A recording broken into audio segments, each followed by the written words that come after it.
Hello everyone, welcome back to my channel that is Study Maths with SS. So before starting today's video, I'm requesting you to please do like, subscribe and share my channel. Okay? इससे क्या होता है ना, थोड़ा motivation मिलता है कि yes जो हम कर रहे हैं या जो हम पढ़ा रहे हैं वो फ्रूटफुल हो रहा है. So please I'm requesting you to share this video with your friends. Okay? So today we will be going to start approaches of teaching. Approaches क्या होते हैं ना, टीचिंग को इफ़ेक्टिव बनाने के लिए अप्रोचेस होते हैं which is helpful for making teaching more effective. So दो तरह के अप्रोचेस होते हैं, teacher centred approaches and student centred approaches. So we will be discussing this one by one. Teacher centred approaches, पहले हम लोग टीचर सेंटर्ड अप्रोचेस करेंगे. Teacher centred approaches में पहला क्या आता है, डायरेक्ट इंस्ट्रक्शन. डायरेक्ट इंस्ट्रक्शन में क्या होता है, टीचर आया, उसने इंस्ट्रक्शन दिया आपको कि ऐसा ऐसा करना है और वो चला गया. ये क्या होता है, डायरेक्ट इंस्ट्रक्शन. इससे क्या होता है ना, स्टूडेंट बहुत मतलब एक्टिवली उस चीज़ को परफॉर्म करते हैं. ओके, वो उस चीज़ में इतना इंडल्ज हो जाते हैं उस जो उनको इंस्ट्रक्शन मिलता है, जिससे क्या होता है ना, उनका मोरल बूस्टअप होता है, नई नई चीज़ें सीखने को मिलती है. ये इसका फ़ायदा होता है. इसको क्या कहते हैं, एक्टिव टीचिंग भी कहते हैं. एक्टिवली वो पार्टिसिपेट करता है स्टूडेंट टीचर्स के इंस्ट्रक्शन पे या किसी फर्दर किसी तरह की जो भी आपको इंस्ट्रक्शन जो भी प्रोवाइड किया गया है स्कूल की तरफ से, टीचर की तरफ से, उसमें एक्टिवली पार्टिसिपेट करना है एक तरह से. ये होता है डायरेक्ट इंस्ट्रक्शन, एक्टिव टीचिंग और एक्सप्लिसिट इंस्ट्रक्शन. सेकेंड है मास्टरी लर्निंग. ठीक है, मास्टरी लर्निंग क्या है, जब तक टीचर के पास उस पर्टिकुलर सब्जेक्ट मैटर का जब तक वो मास्टर नहीं होगा, उसके पास सारा इन्फॉर्मेशन नहीं होगा उस पर्टिकुलर सब्जेक्ट का, वो अच्छे से नहीं पढ़ा पाएगा. इसलिए मास्टरी लर्निंग होना ज़रूरी है टीचर सेंटर्ड अप्रोच, क्योंकि इसमें ये जो सारी चीज़ें हैं ये एक टीचर में होनी चाहिए. ये टीचर ऐसा करवाता है अपने स्टूडेंट से. ओके, सो इसलिए इसको कहते हैं टीचर सेंटर्ड अप्रोच, क्योंकि टीचर को नज़र में रख के ये सारे अप्रोचेस बनाए गए हैं. और स्टूडेंट सेंटर्ड अप्रोच क्या होता है कि स्टूडेंट को मतलब लेके बनाया गया वो सारे approaches. Third is lecture. Lecture सबको पता है, टीचर आता है लेक्चर देता है. Okay, so third one is lecture. Presentation क्या होता है, टीचर प्रेजेंटेशंस देता है. फॉर एग्जांपल बहुत सारे स्कूल्स में, कॉलेजेस में क्या होती है, मंथली या 6 मंथ पे या बाई मंथली मीटिंग्स होती हैं. तो उसमें क्या होता है ना, टीचर्स को प्रेजेंटेशंस देना पड़ते हैं बाकी टीचर्स को कि हम ऐसा पढ़ा रहे हैं या हम ऐसा स्टूडेंट्स को पढ़ाते हैं, या उनको स्टूडेंट्स को भी प्रेजेंटेशन देना होता है कभी कभी. फॉर एग्जांपल कोई टॉपिक है जो टीचर को नहीं समझ में आ रहा है कि कैसे पढ़ाएं, सो वो क्या करता है ना, वो मैप्स के ज़रिए, ग्राफ के ज़रिए वो एक तरह का प्रेजेंटेशन देता है अपने स्टूडेंट्स को, ताकि उन्हें अच्छे से समझ में आए. Fifth one is concept mapping. Concept mapping क्या होता है ना, जो हमारे दिमाग में जो कॉन्सेप्ट है उसको हम अगर बोल नहीं पा रहे तो उसको हम मैप के थ्रू दिखाते, डायग्राम के थ्रू दिखाते. सो ये क्या होता है, कॉन्सेप्ट मैपिंग होता है. ठीक है, the concept which is in my mind I am unable to speak it, so I will be representing that topic और that concept through graph, through images और थ्रू डायग्राम्स. ओके, सिक्स्थ है drill and practice. Drill practice हर school में होता है. Okay, so drill के through आप activity में उसको इन्वॉल्व करते हो बच्चे को. रेसिटेशन क्या होता है, रेसिटेशन होता है जैसे आप रेसिटेशन सपोज स्कूल्स में, हम लोग के स्कूल्स में भी होता था रेसिटेशन. उसमें क्या होता है ना, हम लोग को पोएम याद करके आनी पड़ती थी और फिर वो सुनाना पड़ता था. ओके, सो सेम वही चीज़ होती है रेसिटेशन. आप कोई चीज़, कोई पोएम, कोई समरी या कोई ऐसे आप याद करके आओ और वो सुनाओ, उसको क्या कहते हैं हम, रेसिटेशन. असिस्टेड लर्निंग क्या होता है, याद करने के लिए हम उसको असिस्ट कर रहे हैं. इसमें याद करना, लर्निंग इसमें याद करना नहीं होता है, मीन्स कोई चीज़ सीखने के लिए आई एम फोर्सिंग हिम और her to learn something. Okay, to learn new skills, to learn new knowledge, ये होता है असिस्टेड लर्निंग. ट्यूटोरियल्स होता है जो जो टीचर प्रोवाइड करते हैं स्टूडेंट्स को, that is called tutorials. Digital technology, कोई नई तरह की टेक्नोलॉजी के थ्रू हम बच्चे को पढ़ा रहे हैं, so that is known as digital technology.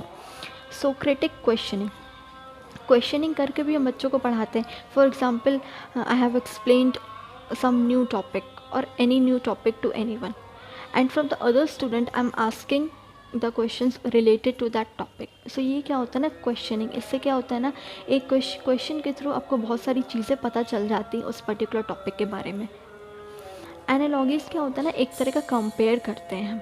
For example लेते, कोई दो ऑब्जेक्ट ले लेते हैं, उसको हम कंपेयर करके बताते हैं कि ये ऑब्जेक्ट इस ऑब्जेक्ट से ज़्यादा अच्छा है. ओके, सो एनालॉजीज़ में क्या होता है ना, कंपेयर करते हैं. We compare the things, objects, so that students get more clarity of that concept.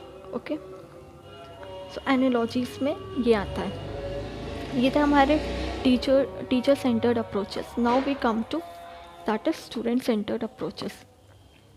First one is cooperative learning. Cooperative learning क्या होता है, मिल के पढ़ना, टीम में मिल के पढ़ना, कोऑपरेट करके पढ़ना, कि जो मुझे नहीं आ रहा मैं वो तुम्हें बता देता हूँ, या जो तुम्हें नहीं आ रहा वो तो मुझे समझा दो. That is called cooperative. Okay. Problem based learning, मतलब किसी चीज़ का प्रॉब्लम फाइंड आउट करके हम किसी चीज़ पढ़ते हैं, उसका सॉल्यूशन निकाल के हम कोई चीज़ सीखते हैं. That is called problem based learning. ये रियल लाइफ से भी रिलेट कर सकता है आपका, और ये आपका वर्चुअल लर्निंग भी एक तरह से हो सकता है. इंक्वायरी लर्निंग होता है, किसी चीज़ के बारे में हम जांच पड़ताल करके उसको सीखते हैं, कि एक्सपेरिमेंट करके. That is called inquiry learning. Discovery में किसी चीज़ को हम डिस्कवर करते हैं, जैसे टीचिंग में further we will going to learn heuristic method. उसमें क्या होता है ना, we discover and learn something. Discover में आप क्या, फॉर एग्जाम्पल जो क्रॉसवर्ड्स होते हैं, हर स्टूडेंट्स का अपना अपना तरीका है क्रॉसवर्ड्स बनाने का. ओके, सो ज़रूरी नहीं है जो तरीका मैं अपनाती हूँ सेम मेथड आप भी अपनाओ किसी पर्टिकुलर चीज़ को सॉल्व करने के लिए. सो इसमें क्या होता है ना, नई नई डिस्कवरीज होती हैं. Okay, so this is for discovery learning. Next is experiment. Fifth one is experiment. Experiments के थ्रू, ओके, क्या लैब्स में हम एक्सपेरिमेंट करते हैं, डेमो में हम एक्सपेरिमेंट करते हैं. सो ये क्या हो गया, एक्सपेरिमेंट्स के थ्रू. डिस्कशन के थ्रू, ग्रुप डिस्कशन होता है. डिस्कशन के थ्रू हम बहुत कुछ नया सीखते हैं, बहुत कुछ नया जानते हैं. ओरल रिपोर्ट्स क्या होता है, ओरल रिपोर्ट्स में आपका आ जाता है, जैसे ओरली आप कोई चीज़, किसी ने आपसे ओरली कुछ पूछा. दो तरह के एग्ज़ाम्स होते हैं, एक रिटन होते हैं, एक ओरल होते हैं. सो ओरली आपने कितना बेटर आपने प्रेजेंट किया है, कितना बेटर आपने अपने आप को रिप्रेजेंट किया है टीचर के आगे. सो that is what oral reports. Okay. Debate के थ्रू हम सीखते हैं, डिबेट होता है. That is all comes under student centred approaches. Debate होता है, जो स्टेज पे डिबेट परफॉर्मेंस होता है, तो उसमें पता चलता है कि हमारी न्यू स्किल्स पता चलती है, न्यू नॉलेज हमें पता चलता है, हम उस कॉन्सेप्ट को कितने अच्छे से एक्सप्लेन कर पा रहे हैं उस टॉपिक को. सो ये क्या होता है, ये सारे डिबेट्स में आते हैं. Simulation, role playing games. Simulation एक तरह का होता है, एक तरह का वर्चुअल एनवायरनमेंट क्रिएट कर देना. फॉर एग्जांपल मैंने प्रीवियस वीडियोस में भी बताया था. फॉर एग्जांपल आपको ट्रेनिंग लेनी है, ठीक है, आपको पायलट बनना है, पायलट की आपको ट्रेनिंग लेनी है, तो वो सीधे आपको एरोप्लेन पे नहीं बैठा देगा, वो एक वर्चुअल एनवायरनमेंट वैसा क्रिएट करेगा कि जिससे आप ट्रेनिंग ले पाओ. although it's not a fact environment, it's not a real environment, but instead of real it's a type of virtual environment. एक virtual environment वो create कर देता है कि आपको ऐसा लगे कि आप सच में वो चीज़ सीख रहे हो. Okay. Field work, demonstration. Demo के थ्रू फील्ड वर्क, आप कहीं आपको पिकनिक पे ले जाया गया या किसी कैंपेन वगैरह में आप गए, तो आप फील्ड वर्क के थ्रू आप सीख सकते हो, केस स्टडी के थ्रू आप सीख सकते हो. This all are student centred approaches. Independent study, आप खुद से पढ़ो, आपको कोई इंसिस्ट नहीं कर रहा कि नहीं you have to study, your exams are coming, you are independent to that. Okay, you know what is wrong and what is good, what is right and what is wrong for you. You better know yourself. So independent study, ये सारा आपका student centred approaches होता है. Then brainstorming and case study. Brainstorming क्या होता है ना, brainstorming होता है एक पर्टिकुलर टॉपिक आपको दे दिया जाएगा, ठीक है, student will be provided particular topic, और उस टॉपिक का रिलेटेड आपको जितने भी आइडियाज़ आपको आ रहे हैं, आप उन आइडियाज़ को लिखो या उन आइडियाज़ को आप इम्पार्ट करो. That is what brainstorming. Brainstorming में डिफरेंट आइडियाज़ आते हैं और सब स्टूडेंट्स के आइडियाज़ को इसमें लिया जाता है। Okay, case studies, depth knowledge किसी चीज़ या किसी पर्टिकुलर आपको कोई प्रोजेक्ट वर्क मिला है, उस पर आपको केस स्टडी करना, मतलब उसका आपको डेप्थ नॉलेज निकालना है, पूरी ऊपर से लेके नीचे तक उसका पूरा आपको खंगालना है एक तरह से। That is what called case study. Okay, so I hope so these all our points are clear to you.